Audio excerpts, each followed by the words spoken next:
नमोऽस्तु सूर्याय सहस्ररश्मये सहस्रशाखान्वितसम्भवात्मने सहस्रयोगोद्भवभावभागिने सहस्रसङ्ख्यायुगधारिणे नमः।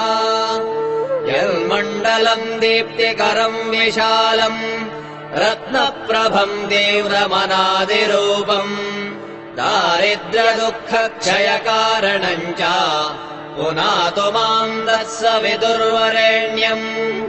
यन्मण्डलम् देवगणैः सुपूजितम् विप्रैः स्तुतम् भावनमुक्तिकोविदम् तम् देवदेवम् प्रणमामि सूर्यम् पुनातु माम् तत्सवितुर्वरेण्यम्।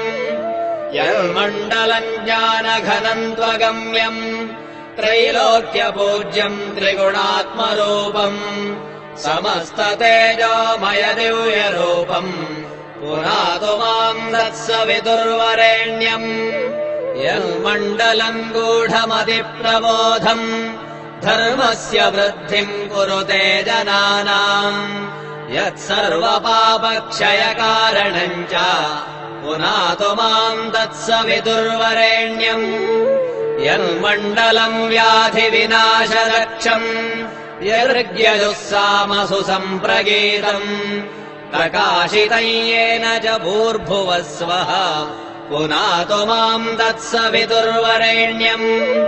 यन्मण्डलम् वेदविदो वदन्ति गायन्ति यच्चारणसिद्धसङ्घाः यद्योगिनो योगजुषाम् च सङ्घाः पुनातु माम् तत्सवितुर्वरेण्यम्। यन्मण्डलम् सर्वजनैश्च पूजितम् ज्योतिश्च कुर्यादिह मर्त्यलोके यत्कालकालाद्यमनादिरूपम् पुनातु माम् तत्सवितुर्वरेण्यम्। यन्मण्डलम् विष्णुचतुर्मुखाख्यम् यदक्षरम् पापहरम् जनानाम् यत्कालकल्पक्षयकारणम् च पुनातु माम् तत्सवितुर्वरेण्यम्। यन्मण्डलम् विश्वसृजम् प्रसिद्धम् उत्पत्तिदक्षप्रलयप्रगल्भम् यस्मिन् जगत्संहरतेऽखिलम् च पुनातु माम् तत्सवितुर्वरेण्यम्। यन्मण्डलम् सर्वगतस्य विष्णोः आत्मा परम् धाम विशुद्धतत्त्वम् सूक्ष्मान्तरैर्योगपथानुगम्यम् पुनातु माम् तत्सवितुर्वरेण्यम्। यन्मण्डलम् वेदविदोपगीतम् यद्योगिना योगपथानुगम्यम् तत्सर्ववेद्यम् प्रणमामि सूर्यम् पुनातु माम् तत्सवितुर्वरेण्यम्।